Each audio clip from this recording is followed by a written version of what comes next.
everybody. Today I am in Fletcher Place, which is one of Indianapolis's most popular neighborhoods for foodies. There's an incredible number of really cool restaurants in this particular area. Another neighborhood that's very walkable, very close to downtown, and extremely popular and up and coming. So we're gonna walk through this thing and check it out a little bit, so stay tuned. Hey everybody, I'm Jason Compton. This is Living in Indianapolis. If you want to know everything there is to know about living in Indianapolis, then make sure you hit that subscribe button, tap the little bell so you're notified every time I do a new video each and every week. And honestly, people, I am getting so many calls from people moving to Indianapolis and needing information and wanting some help. So if you are in the same boat, then make sure that you call, text, or email and reach out any way that you possibly know how to. And I'm happy to help you out, and I got your back whenever you're moving to Indianapolis. So Fletcher Place is actually named after Indianapolis' first attorney, first lawyer, Calvin Fletcher, who owned all of this land. And he set up Indianapolis' very first law practice with two other gentlemen. One of them was Ovid Butler, who helped to found Butler University in Indianapolis. But Calvin Fletcher was involved in a lot of other things in Indianapolis. He's a big figure here in Indianapolis. If you don't know that much about him, then certainly look him up, and he's had his hands in a lot of things. But that's where the name comes from here. So Fletcher Place is definitely one of Indianapolis's foodie neighborhoods.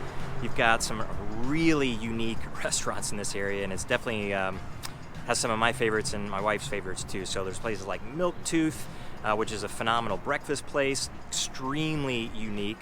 There's Bluebeard, which is actually named after a Kurt Vonnegut novel. You have Repeal Restaurant, you have Rook, you've got Chili Water Brewing Company. You've got so many unique individual places down here. So a phenomenal foodie neighborhood, without a doubt.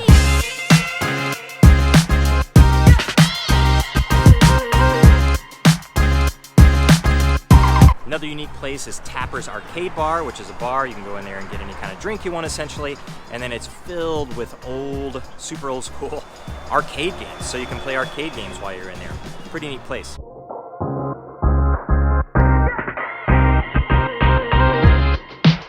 What kind of home can you get in Fletcher Place? So again, it varies just like it does with a lot of the neighborhoods that you get when you're in the downtown area. You can get condos, you can get some single family detached homes here. So you can get condos in that 1,200 square foot range, 3-bedroom, and get into that $300,000 and $400,000 range or so. And some of the 3-bed condos, they can actually get up to 2,000 square feet. So actually some pretty decent space for a kind of a downtown-ish condo. A lot of the single-family homes, they're going to be in that $400,000 to $500,000 range or so, and a lot of them have been heavily renovated. You certainly can find some a little bit cheaper than that, but just like some other neighborhoods in the area, they're probably going to need a little bit of work. So if you're looking for a deal, then you're likely going to have to put some money into that house. But you get into that $400,000 to $500,000 range, and somebody's probably done a lot of the work for you. But you can also get all the way up to close to $1 million in this range once you get into some extremely renovated or brand new homes. So you can get expensive, no doubt about it.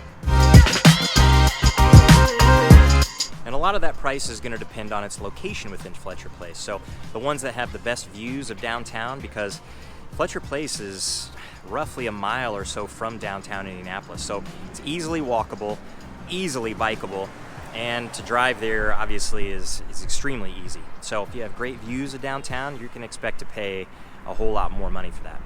So if you have questions about Fletcher Place or anywhere in the Indianapolis metro, then make sure you reach out.